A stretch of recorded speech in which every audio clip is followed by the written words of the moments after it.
I stood at the bank counter, gripping the printed statement so hard the paper crumpled in my fist. The numbers didn't make sense. My hospital fund, $47,000 I'd saved over 3 years, showed a balance of $0. There must be a mistake, I said to the teller. She checked her screen again, her face sympathetic. No mistake, Mr. Dalton. The withdrawal was authorized yesterday afternoon. Would you like me to print the transaction details? My hand shook as she handed me another page. Authorization signature, Tyler Dalton. My son. I turn around. Tyler stood near the entrance with Brianna, his wife of 6 months. She was checking her phone, manicured nails tapping the screen. Tyler saw me and walked over slowly.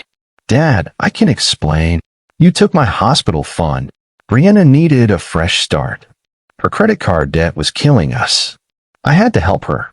Pain shot down my spine, the same pain that had been getting worse for months, the reason I needed surgery in the first place. You'll be fine, Tyler continued, his voice calm, almost dismissive. You're strong. Just wait a year or two. You're not dying. Before we continue, please subscribe to the channel and write in the comments what time it is where you are now. My name is Frank Dalton, and that was the moment my world split open. I whispered, you took my chance to walk. The drive home was agony. Every bump in the road sent lightning through my lower back. I gripped the steering wheel, focusing on breathing, trying not to think about what had just happened. At home, I sat at my kitchen table in the house I'd lived in for 30 years. The same table where I'd helped Tyler with homework. The same chairs where we'd eaten dinner every night after his mother died. I put my head in my hands and cried. Not from physical pain, from betrayal. From the realization that my own son had looked at me and decided my health didn't matter as much as his wife's credit score. My phone buzzed. A voicemail from Dr. Patel's office. Mr. Dalton, this is a reminder that we need to schedule your spinal surgery within the next 3 months. Please call us back to confirm dates. The longer we wait, the higher the risk of permanent nerve damage. Permanent nerve damage. The words echoed in my empty kitchen. I stood up slowly, every movement careful, and walked to my office. Opened the drawer where I kept old financial documents. Bank statements, tax forms, authorization papers from when Tyler was in college. Maybe there was something. Anything. I found it buried under tax returns from 5 years ago. A shared access authorization form for the savings account. Tyler had signed it when he was 20, back when he needed help paying tuition, and I'd given him emergency access. I read it carefully, the legal language dense but clear. Any withdrawals made by the secondary account holder constitute personal loans to be repaid to the primary account holder unless otherwise amended in writing. My hands stopped shaking. I read it again. Tyler had never amended it. Never signed anything saying withdrawals were gifts. According to this document, every dollar he'd taken was legally a loan. I sat back in my chair, the paper in my lap. He'd forgotten about this form. Probably didn't even remember signing it. Brianna certainly didn't know it existed. But I remembered. I kept everything. 30 years working in warehouse management taught me that documentation was everything. I whispered to the empty room, "You signed your own debt, kid." The pain in my back flared again. I took my medication, set the form on my desk, and started making a plan. Not revenge. Strategy. That night, I couldn't sleep. Lay in bed, staring at the ceiling, thinking about how I'd gotten here. Tyler's mother, and died when he was 12. Cancer, fast and brutal. I'd raised him alone from that point on. Worked double shifts at the warehouse to keep us afloat. Packed his school lunches every morning. Drove him to basketball practice. Helped him with college applications. We've been a team. Just the two of us against the world. I remembered his high school graduation. How proud he'd looked in his cap and gown.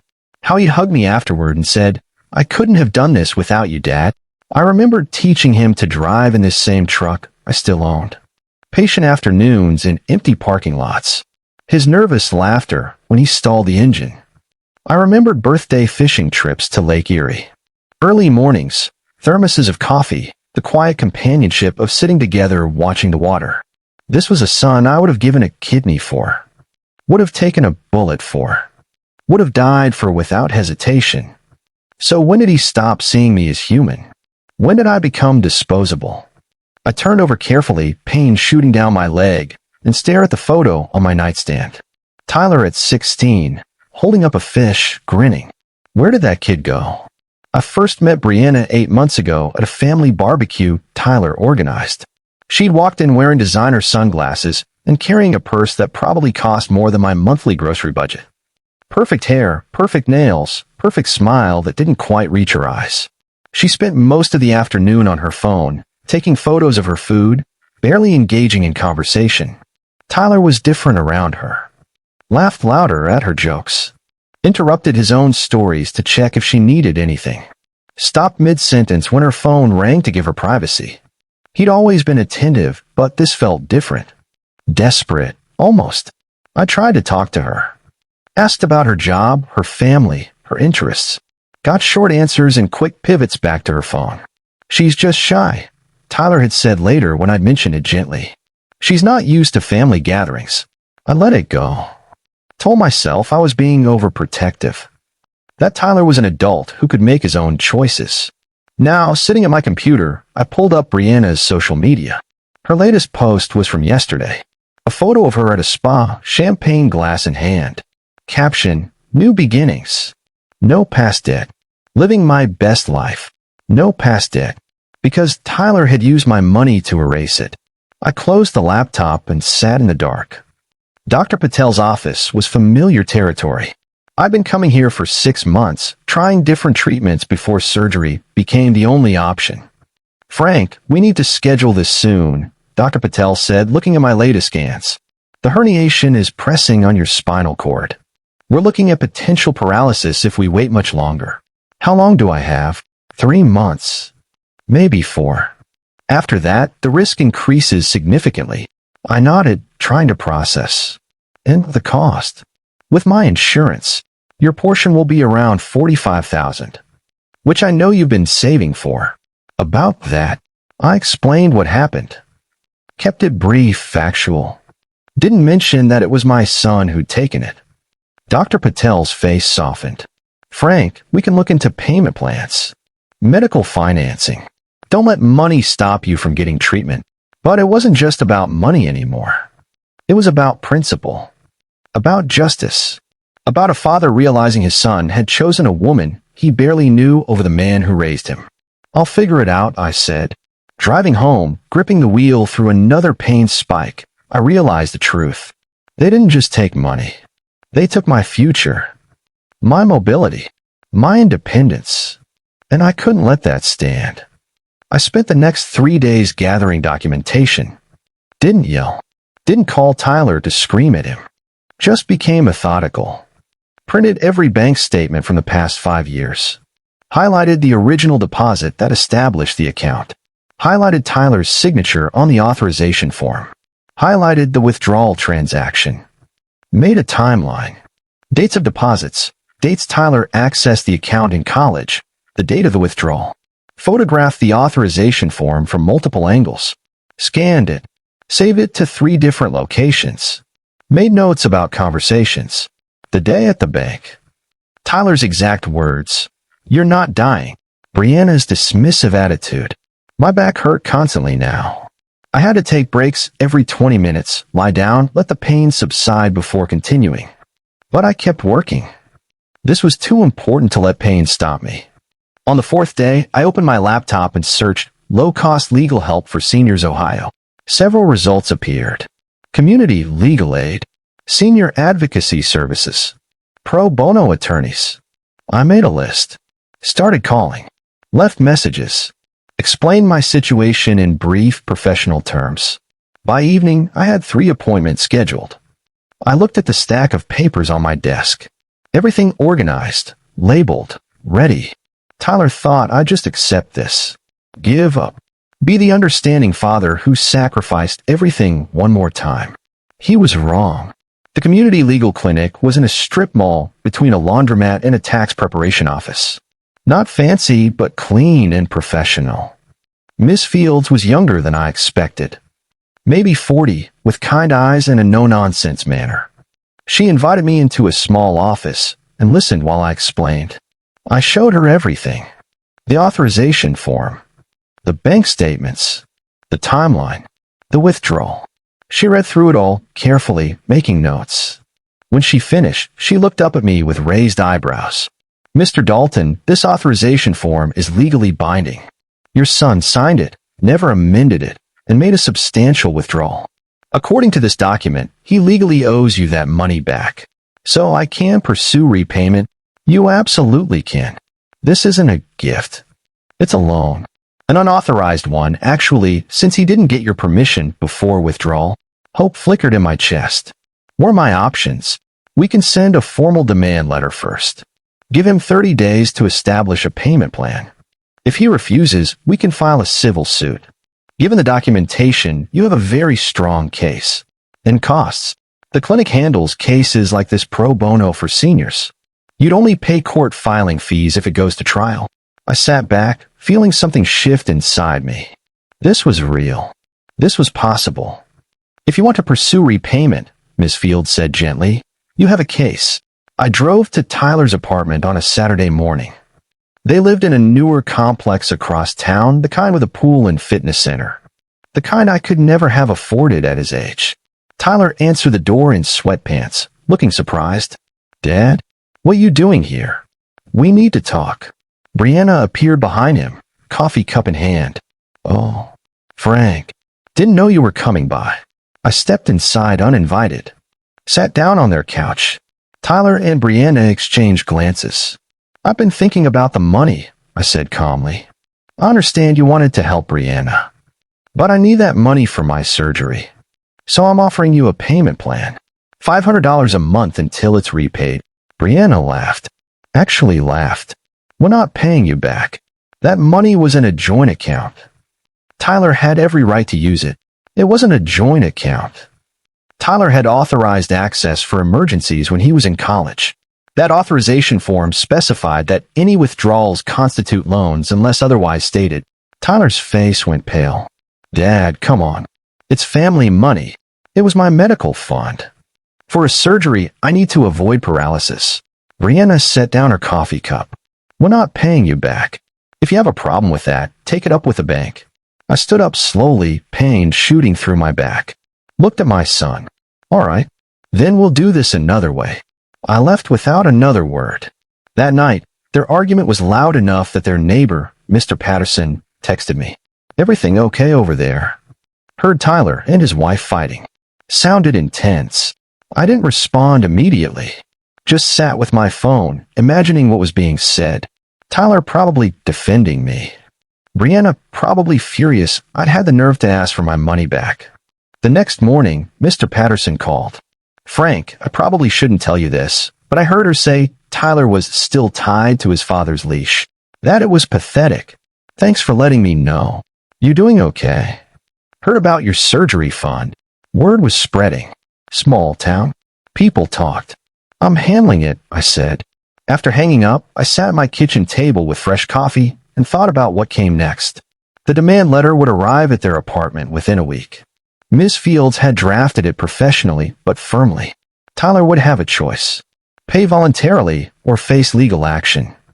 I didn't want to sue my own son, but I also couldn't let this go. Not when my health was at stake. Not when he'd shown such complete disregard for my well-being. The coffee tasted bitter. Or maybe that was just everything else. Tyler worked as a sales associate at an electronics store. Not glamorous, but steady. He'd been there 3 years, made assistant manager last year. But according to Mr. Patterson, who ran into Tyler's supervisor at the hardware store, Tyler had been struggling lately. Coming in late. Distracted. Making mistakes on orders. His supervisor had apparently pulled him aside. Warning conversation. Shape up or face consequences. I felt a pang of guilt. This stress was partially my fault. Then I remembered the bank statement. Remembered Tyler's dismissive tone. You're not dying. The guilt faded. One afternoon, I was at the pharmacy picking up pain medication when I saw Tyler's car in the strip mall parking lot. Watched him walk out of the jewelry store, carrying a small bag. More debt. More money they didn't have, being spent on things they couldn't afford. My phone rang. Tyler. I let it go to voicemail. His message, Dad, Brianna really needs new clothes for her job interviews. Can you help us out? Just like $500. I'll pay you back. I deleted the voicemail without responding. 2 hours later, Brianna called him. I knew because I was at the gas station next to his work and saw him on the phone outside, his face stressed. Through the window, I read his lips. I can't right now. I'm at work. She was still calling the shots, still making demands, still treating him like an ATM. And he was letting her. The official notice arrived on a Tuesday. Certified mail requiring signature. Miss Fields called me afterward. They received it. Give them a few days to respond. I waited. 3 days passed. No call from Tyler. On the fourth day, Mr. Patterson texted, "She's freaking out. Heard her yelling about lawyers. Didn't think you'd actually do it." That evening, Tyler finally called. "Dad, this is ridiculous. You're really going to sue me? I'm asking you to repay money you took without permission. Money I need for medical treatment. It's fine. I'll talk to you." You'll fold. You always do. That stung. Because it was true. I'd always folded. Always given in. Always sacrificed for him. Not this time, I said quietly and hung up. Brianna posted on social media that night. A vague post about toxic family members. And cutting out negativity. Dozens of supportive comments from friends who had no idea what was really happening. I closed the app and went back to organizing medical bills. Miss Fields had said if they didn't respond within 30 days, we'd file a civil suit. We were at day 12. 18 days to go. Tyler showed up at my house on a Sunday morning. I was drinking tea at the kitchen table, reading the newspaper. Heard his key in the lock. He still had one from when he lived here. He walked in without knocking. Looked rough. Hadn't shaved. Eyes red. "Dad, please. You can't do this. Sit down, Tyler." He sat across from me. Started crying. "I'm sorry. I should have asked. I should have thought about your surgery." But Brianna was so stressed about her debt. She couldn't sleep. I just wanted to help her. By stealing from me, it wasn't stealing. I had access that you were supposed to use for emergencies when you were in college, not to pay off your wife's shopping addiction. His face hardened. "Don't talk about her like that. I'm not talking about her. I'm talking about choices. You chose her debt over my health. You're making me choose between my wife and my father." I sipped my tea, let the silence stretch. "You already made that choice. In the bank." When you told me I wasn't dying, he tried nostalgia next. Brought up fishing trips, baseball games, times I'd helped him through hard moments. I listened quietly, let him talk himself out. Finally, he ran out of words. Sat there looking defeated. "You made your choice," I said softly. "Now live with it." He stood up so fast the chair tipped backward. Stormed out. Slammed the door so hard a picture fell off the wall. Glass shattered on the floor. I cleaned it up slowly, carefully, my back screaming with every movement. Miss Fields called the next morning. I did some research on Brianna. Found public records. And she had 2 previous relationships that ended over financial issues. One ex-boyfriend filed a small claim suit against her for money she borrowed and never repaid. Another ex has social media posts about her maxing out his credit cards. So this is a pattern, a clear one. And Frank, there's more. She has outstanding debt beyond what Tyler paid off. Medical bills, student loans in default, another credit card she hasn't made payments on in 6 months. I closed my eyes. Tyler had no idea what he'd married into. Should I include this in our case? Miss Fields asked. Only if it becomes relevant. I don't want to attack her character. I just want my money back. Understood. But I'm documenting everything. If they fight dirty, we'll be ready. After hanging up, I thought about Tyler. About how he'd rushed into this marriage.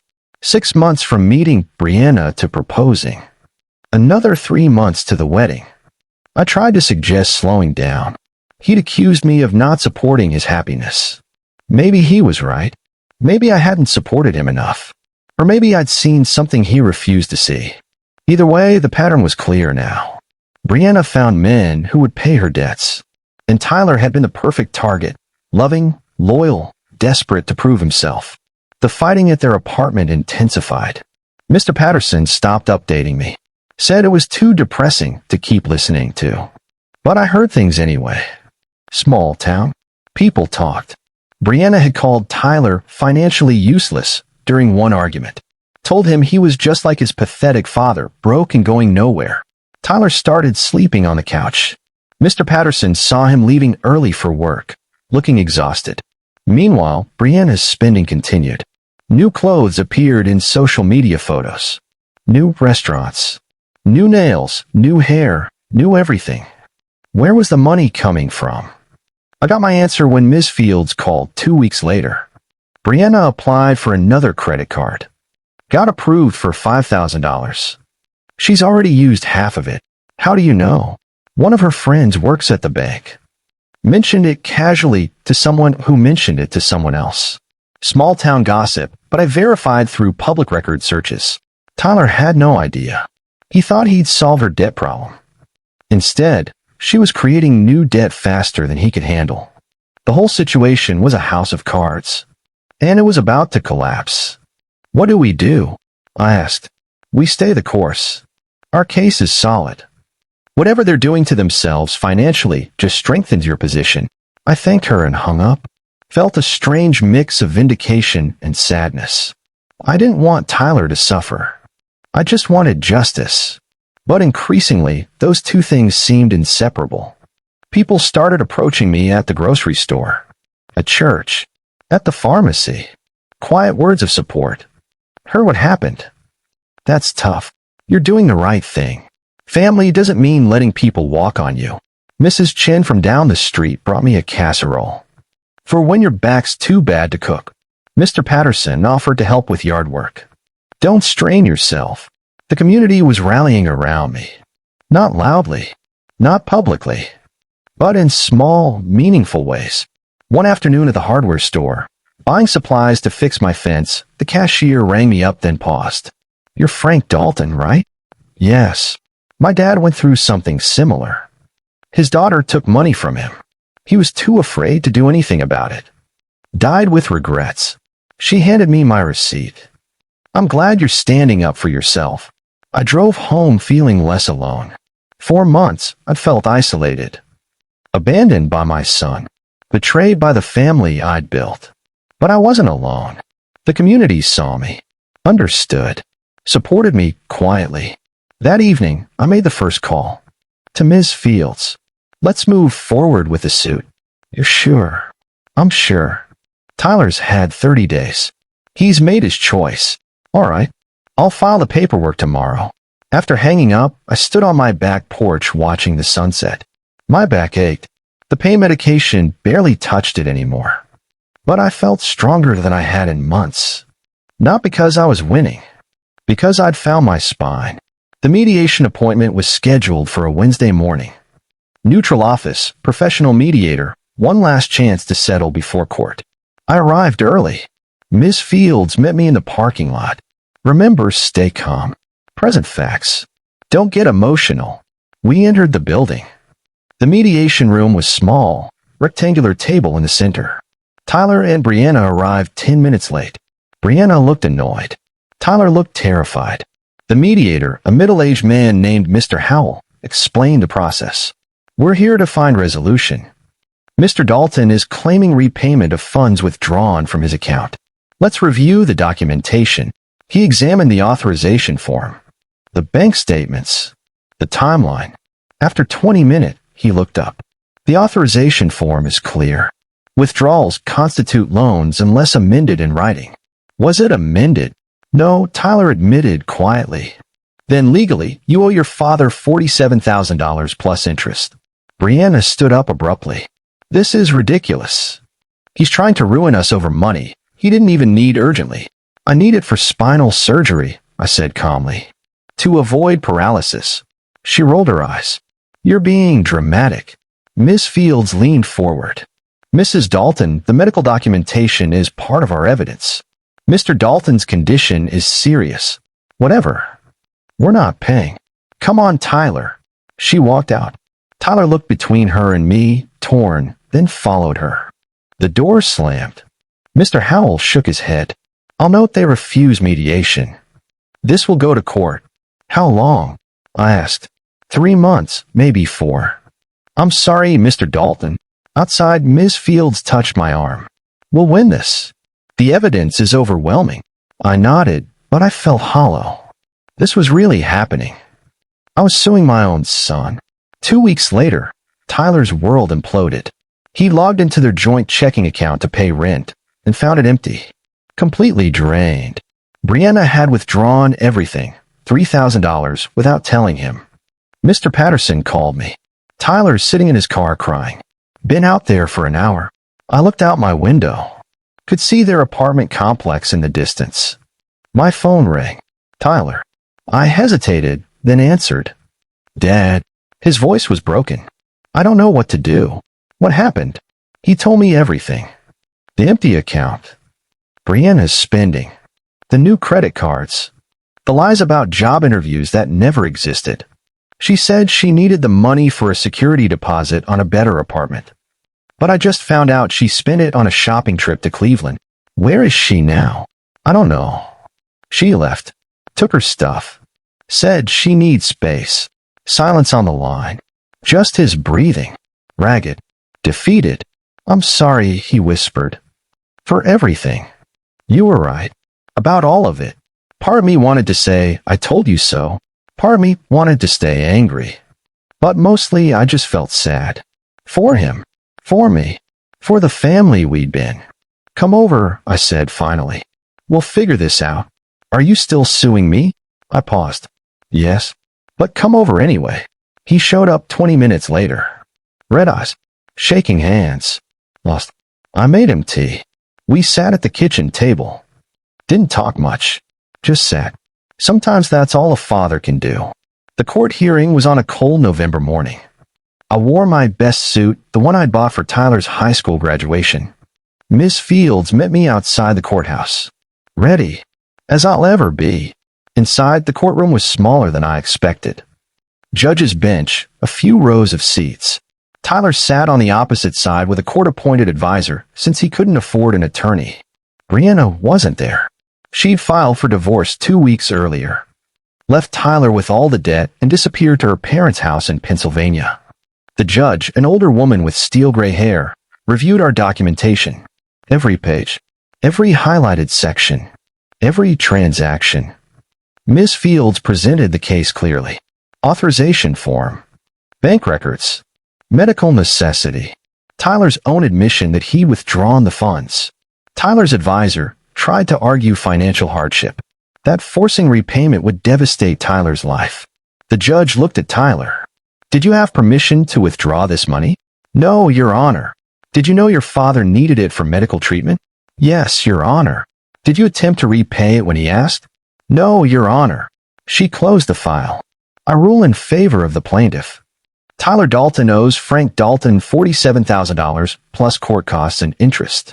Payment plan to be established within 30 days. The gavel came down. I sat there, feeling nothing. No triumph. No relief. Just emptiness. Tyler looked at me across the room. Mouth, I'm sorry. I nodded. That was all I could manage. Outside, Ms. Fields congratulated me. You won. Clear victory, but it didn't feel like winning. It felt like surviving. The divorce papers arrived at Tyler's apartment 3 days after the court hearing. Brianna wanted nothing, just out. Blamed Tyler for ruining her fresh start by being controlled by his father. Tyler called me that night. She's really leaving. I'm sorry. Are you? You never liked her. I'm sorry your marriage failed. I'm not sorry she showed her true character before more damage was done. He was quiet. Then, why didn't you just yell at me? Hit me? Something normal? Why all the legal stuff? Because yelling doesn't teach anything. It just creates noise. You needed to understand consequences. Real ones. I lost everything. My wife. My savings. My dignity. You lost things that were built on lies. Now you can rebuild honestly. More silence. Then quietly, how do I do that? One day at a time. Starting with taking responsibility. The payment plan is $500 a month. I can barely afford rent.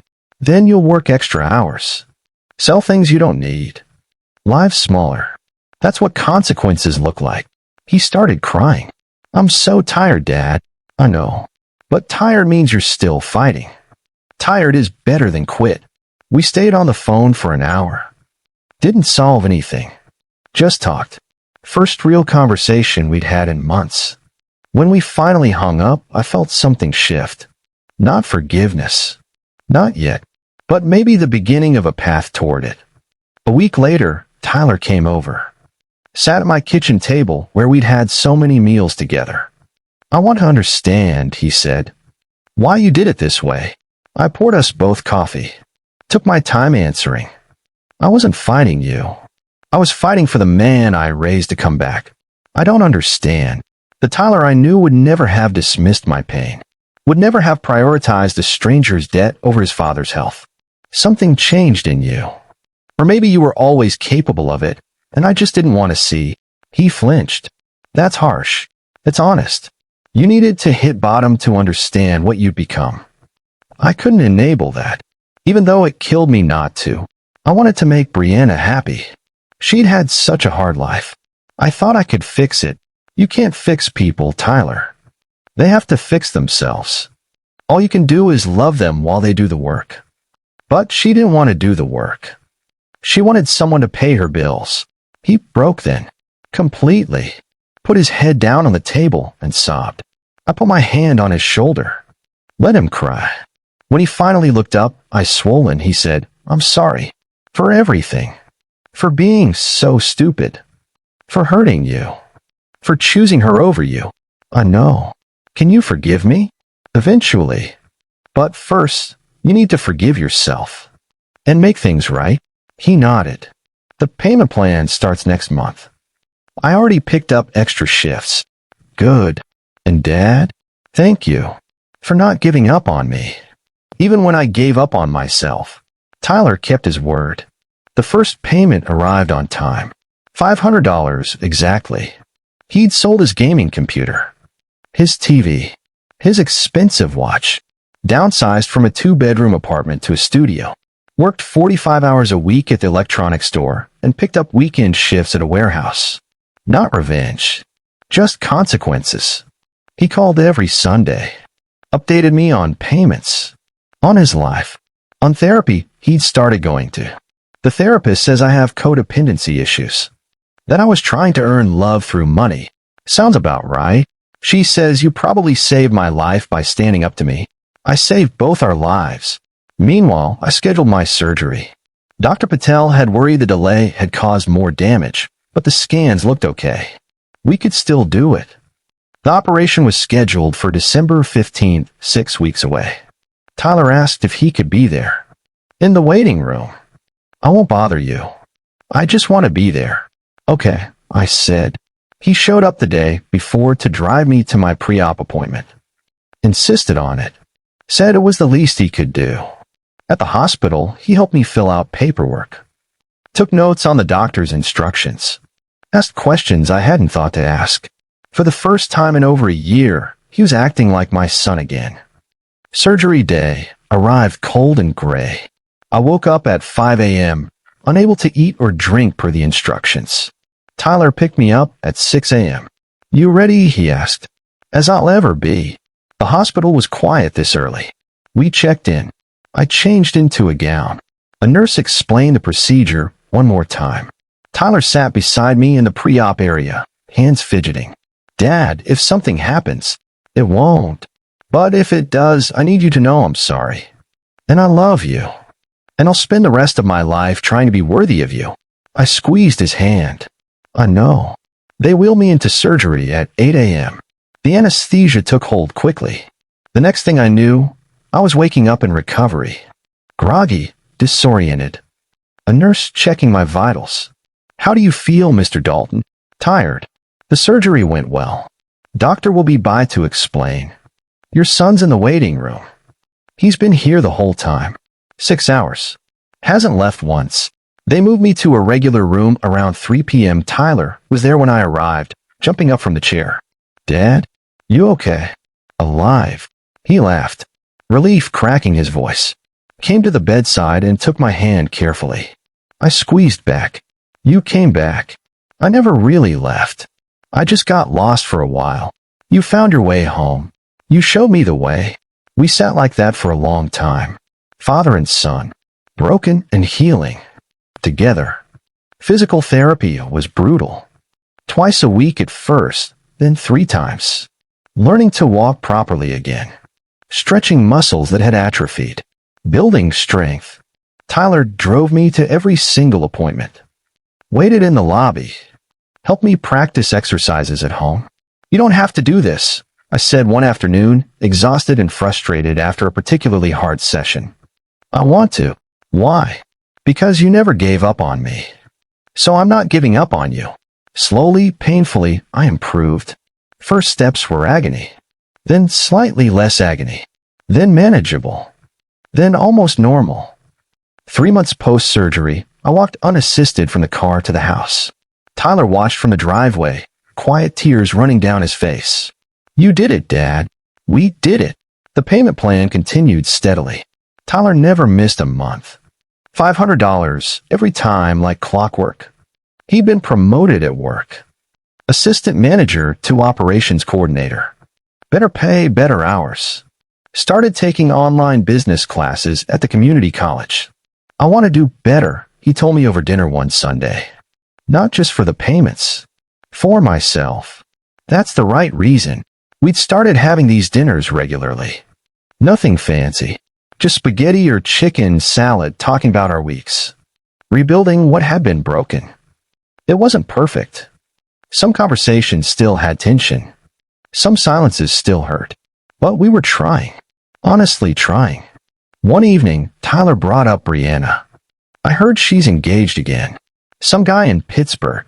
How do you feel about that? He thought for a moment. Sorry for him. And relieved it's not me anymore. That's growth. Therapy helps. I'm learning I was trying to save her because I couldn't save Mom. Does that make sense? Perfect sense. I put Brianna in Mom's place in my head. Thought if I could fix her life, somehow it would make up for not being able to fix Mom's. I reached across the table, squeezed his hand. You were 12 when your mom died. There was nothing you could have done. I know that now. Took losing everything to figure it out. We finished dinner in comfortable silence. He helped me wash dishes. My back still couldn't handle standing too long. Before he left, he hugged me. Love you, Dad. Love you too, son. 1 year after the surgery, I walked into Dr. Patel's office for my final follow-up. No cane. No walker. Just my own 2 feet carrying me. Frank, you look incredible, she said, reviewing my scans. Full mobility restored. Nerve function normal. This is exactly what we hoped for. Feels like a miracle. It's not a miracle. It's good medicine and hard work. Mostly your hard work. I left her office feeling lighter than I had in years. Not just physically. Emotionally. Spiritually. Tyler had paid back $30,000 of the $47,000. Still had 17 to go, but he never missed a payment. Never complained. Just kept working, kept paying, kept showing up. That evening, he came over for our Sunday dinner. I'd made pot roast, his favorite. Smells amazing, he said, walking in. Set down a bottle of sparkling cider. Got this to celebrate your final doctor visit. You remembered. Of course I remembered. We ate slowly, talking about his job, his classes, his life. He'd started dating someone new. Taking it slow this time. Learning from mistakes. She wants to meet you, he said nervously.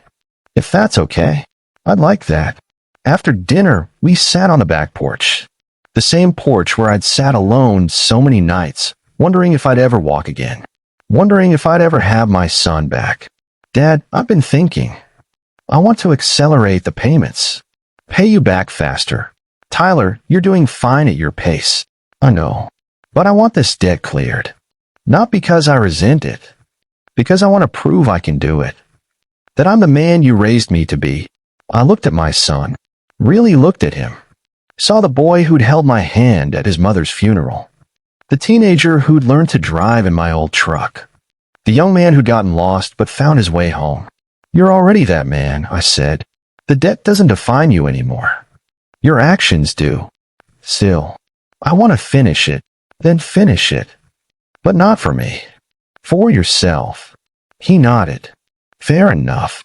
We sat in comfortable silence as the sun set, watched the sky turn orange, then purple, then dark. Tyler spoke quietly. Did you ever think we'd get here? Back to this. Honestly, some days I doubted it. But I never stopped hoping. Thank you for that. For hoping when I'd given up. That's what fathers do. No, that's what good fathers do. I got lucky. I smiled. We both got lucky. Second chances aren't guaranteed, but we earned ours. Yes, we did. The night grew cool. Tyler helped me inside, made us tea, stayed until late talking about everything and nothing. When he finally left, hugging me at the door, I stood on my porch watching his taillights disappear down the street. My back didn't hurt. My son was home. My life was mine again. Justice hadn't just given me my body back. It had given me my son back. And in the process, we both learned what really mattered. Not money. Not pride. Not winning arguments. Family. Real family. The kind built on honesty, consequences, and the hard work of forgiveness.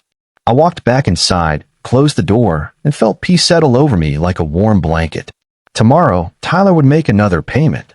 I'd deposit it, watch the balance decrease, move one step closer to full repayment. But the debt that truly mattered, the one between father and son, that had already been paid in full. Through pain, through consequences, through the difficult journey of learning that love sometimes means letting people fall so they can learn to stand on their own. I'd stood up for myself when it mattered most. And in doing so, I'd taught my son to do the same. That was worth more than any amount of money. That was everything.